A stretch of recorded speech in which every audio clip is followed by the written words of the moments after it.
सावध व्हा गोवेकरांनो, कारण मांजरेच्या किनाऱ्यावर आज लाटांचा आवाज नाही तर एक भूमिपुत्राच्या रक्ताचा सडा पडलाय। त्या समुद्राच्या लाटांच्या आवाजाने भूमिपुत्राच्या रडण्याचा आवाज म्यूट करून टाकलाय। उमाकांत खोत, ज्याच्या देहावर आघात करून जीव गोठला गेला, पण त्याहून भयानक तुकडे झालेले ते इथल्या न्यायाचे। आरोप झाला की जमिनीच्या हव्यासापोटी त्याचा खून झाला। महिने सरले, मातीवरचे रक्ताचे डाग सुकले, पण तो मुख्य सूत्रधार, तो दिल्लीचा बिल्डर आजही मोकाट आहे। पोलीस म्हणतात त्याला अटक करण्यासाठी पुरावे नाहीत, असं त्यांच्या घरच्यांचं म्हणणं आहे। अरे कुणाला सांगताय हे खोटे नाटक? मांजरेची माती ओरडून सांगते, इथे रक्तापेक्षा पैशांची गाठ जास्त घट्ट आहे।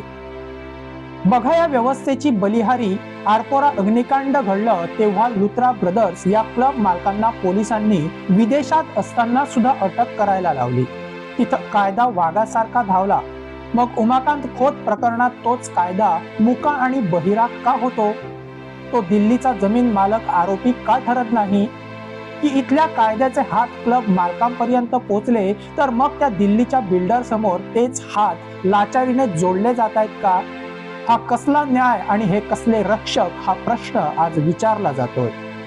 आज गोव्याच्या नकाशावर दिल्लीच्या धन दागडांनी आपल्या पैशाचा अभिषेक सुरू केलाय। ते येतात, कोट्यावधींच्या नोटा फेकतात आणि आपल्या पूर्वजांच्या पुण्याईवर सेकंड होमचे फलक ठोकतात। हे फलक फक्त जमिनीवर नाही तर ते पूर्वजांच्या छातीवर ठोकले जात आहेत। आपण गोवेकर मात्र आजही आपल्या छपरासाठी सरकारी कचेऱ्यांच्या उंबरठ्यावर उपाऱ्यासारखे उभे आहोत। वर्षानुवर्ष कुळ मुणकारांचे खटले तारीख पे तारीखवर सुरू आहेत। अहो, एक काळ होता जेव्हा भाटकार या मातीचे होते। आज भाटकार या मातीला लिलावात काढणारे दिल्लीचे दलाल झाले। ज्या हातांनी गोव्याची अस्मिता जपायला हवी होती ना, तेच राजकीय हात आज या लांडग्यांना रेड कार्पेट अंथरून देत आहेत।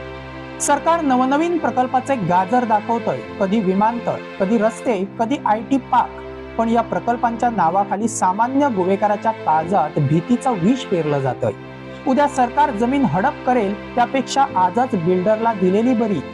या विवंचनेत गोवेकर आपला स्वाभिमान, आपली ओळख आणि आपली जमीन विकू लागला आहे। ही भीती नैसर्गिक नाही, हे तर सरकारी यंत्रणा आणि भ्रष्ट राजकारण्यांनी रचलेलं मृत्यूचा चक्रव्यूह आहे। माझी घर योजना आली, पण कुणासाठी?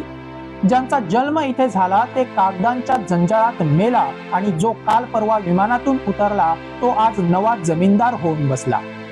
गोवेकरांनो, उमाकांत खोत याचा बळी हा केवळ एक जमिनीचा वाद नाही, तो तुमच्या उद्याच्या विनाशाची नांदी आहे।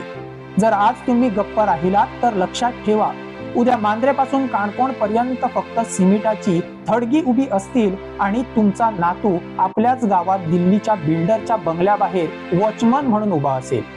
दिल्लीवाल्याला सॅल्यूट ठोकण्यासाठी जमीन विकणं सोपं आहे, पण ती माती परत मिळवणं अशक्य। विचार करा, ही माती तुमची राहणार की दिल्लीच्या नकाशावरचा एक निर्जीव तुकडा बनणार?